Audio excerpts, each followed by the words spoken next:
নমস্কার বন্ধুরা, আমার এই চ্যানেলে সবাইকে স্বাগত। আজকেরও বানিয়ে দেখাবো তরমুজের জুস। তো চলুন, এই লাল লাল জুসের ড্রিঙ্ক কিন্তু খুব সহজে পরিবেশন করে নিতে পারেন। এবং এই গরমে বা রমজান মাসে কিন্তু এই ঠান্ডা ঠান্ডা জুস কিন্তু আপনারা তৈরি করে নিতে পারেন। প্রথমে আমি একটা নিয়ে নিয়েছি বড় তরমুজ। তরমুজকে আমি ছুরি দিয়ে কেটে নেব।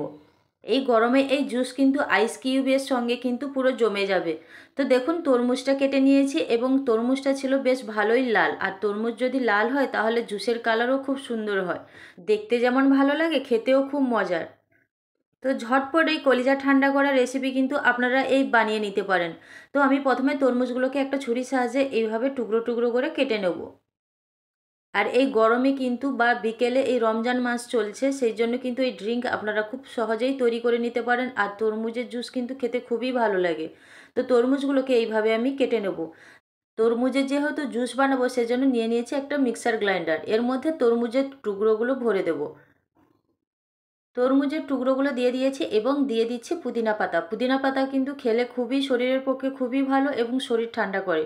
তো পুদিনা পাতা এবং তরমুজ ভালোভাবে মিক্সিতে ব্লেন্ড করে নিয়েছি এবং তৈরি হয়ে গেছে জুস। এবার আমি একটা গ্লাস নিয়েছি এবং ছাঁকনির সাহায্যে ছেঁকে কিন্তু জুসটা পরিবেশন করে নেব।